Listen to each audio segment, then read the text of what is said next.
Uncontested divorces, or what's more commonly referred to in Texas as agreed-to divorces, are divorces that involve parties that, for the most part, have agreed to the terms of the divorce decree.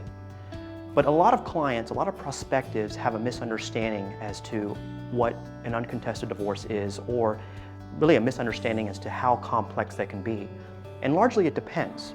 It largely depends on the amount of property you have, how many children you have. But the bottom line of an uncontested divorce is that at the end of the day, the parties agree to the terms that will be placed into the final divorce decree. They, like all divorce matters, begin with the filing of a petition.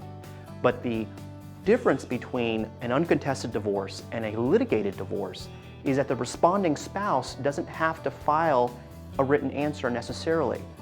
They can, but they don't have to. But what they will have to file is some type of acknowledgement that they have received a copy of the petition. And that acknowledgement is in the form of a waiver of service. And what that waiver of service does is it eliminates the requirement that you hire a process server and put more money and investment into the case and use that elsewhere, in other parts of the case.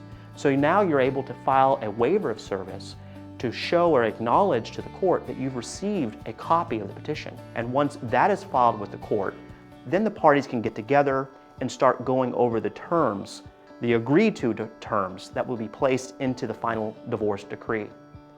Now, one of the important things that has to be considered when preparing these final divorce decrees is not only listing an inventory or listing all of the property or an inventory of all the property in the final divorce decree and then ultimately agreeing to the separation of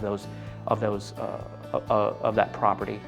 But another important thing is to pull credit reports and to lay out all the systematic debts in that final divorce decree.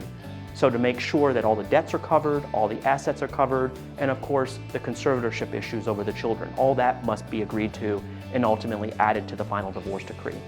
So the bottom line is, there are uncontested divorce cases that are complex, and there are others that are very simple.